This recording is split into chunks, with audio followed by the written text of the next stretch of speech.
Welcome to First and 10 with HS Live. I'm sports editor Nicholas Huba. Again with me is Mike McGarry. Mike, we're in Pleasantville, home of the Greyhounds this week. Right, getting ready for Week 5. Pleasantville getting ready to travel out to Buna Regional on Friday night for what has become an interesting rivalry the past couple of years, Buna and Pleasantville. Before we get to some of the games, let's talk about a little how coronavirus has impacted the season from a game cancellation kind of view.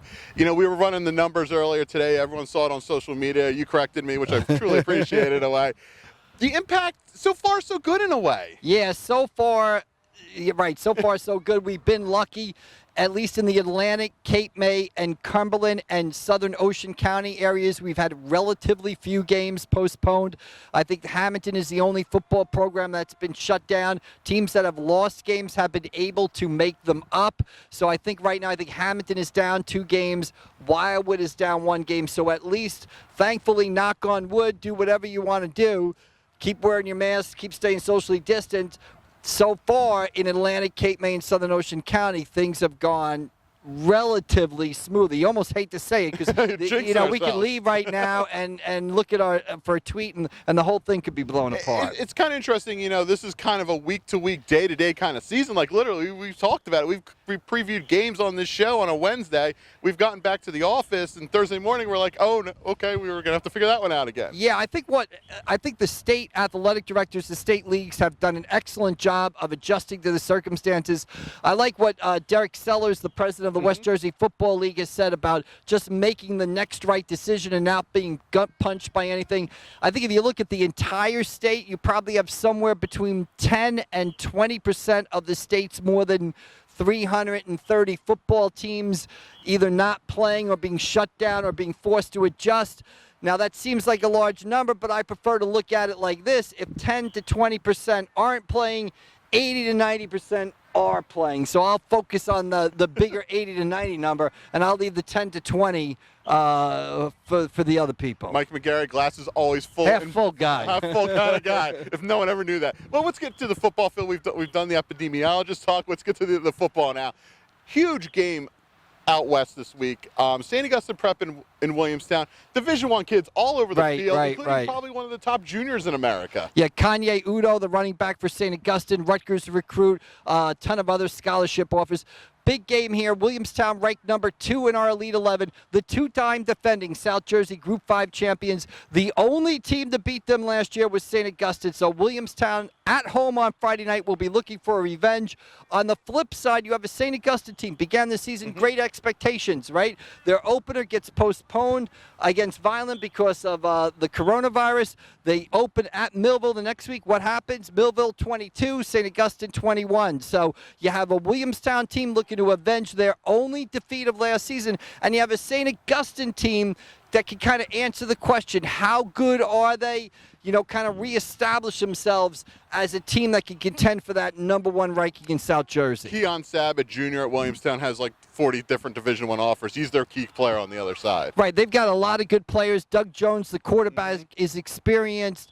They've got a lot of experienced players in key spots. Great tradition. Like I said, the 2-time defending South Jersey Group 5 champion.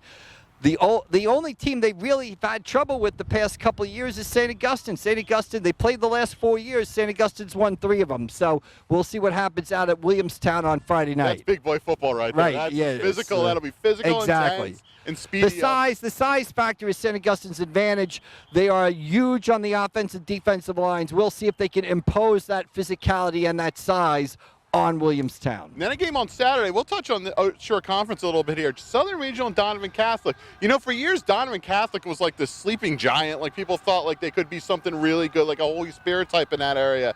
It seems to be spinning in the right direction there a little bit. Yeah, Donovan Catholic 4-0, 4 lopsided wins, and they host Southern Regional. Southern Regional coming off they're 3-1, coming off a bit of a disappointing performance for them against Toms River South last Friday night. They dropped the game.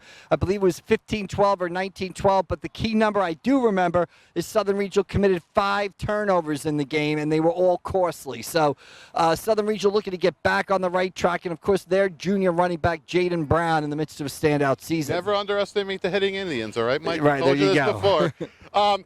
We'll get to kind of an interesting spot on the schedule for Oakcrest and Absegami this year. Yeah, a game that's been moved from Thanksgiving to the middle of the season.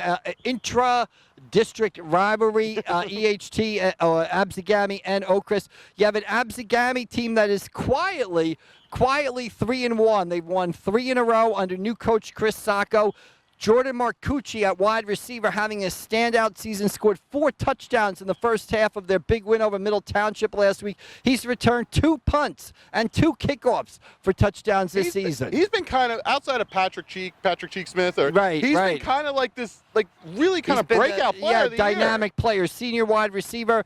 And of course, Absegami will be going to face an Oakcrest team that is 0-4, but had its best showing of the season last year. 35-28 loss last week to Lower Cape May. Nissim Respis, the quarterback, with 2 touchdown passes, and Oakcrest had a chance to tie or win that game in the closing second. So an Oakcrest team that will bring some momentum into what is a big rivalry game with Absegami. Any other games you're kind of focused on this weekend? I think you got EHT and Atlantic City. We talked about COVID and teams having to adjust on the fly. Both of them lost games with Hamilton, so EHT will travel again to play AC on Friday night. EHT won the first game about 2 weeks ago, 26-12. EHT goes in 2-2, Atlantic City at 1-2. You've got Mainland at 2-2 traveling out to face Vineland at 0-3. Don't be deceived by the Vineland record. They're 0-3. They've had some trouble putting some points on the board, but their defense has been excellent, and they played a really tough schedule, so don't be deceived by Vineland's 0-3 record. In Lower Cape May, off their big win on Friday night over Oakcrest, they host Bridgeton. Right. Lower Cape May, 2 in a row. And quarterback Rob White doing it with the arm and the legs down there. Marcus Hebron, another good running back, had 2 touchdowns against Oakcrest last week in their 35-28 win over the Falcons. So Lower Cape May looking for their 3rd win in a row against a Bridgeton team that goes in at 2-2. So, Mike, you'll be at Williamstown out in the western part of the state. And then you'll be at up in Ocean County. Right, up for Donovan Catholic and Southern on Saturday. Please buy. If you see the man, stay socially distant, wear your mask, of course. Buy him a Diet Coke, all right, guys? For Mike McGarry, I'm Nicholas Huba. We'll see you guys next week.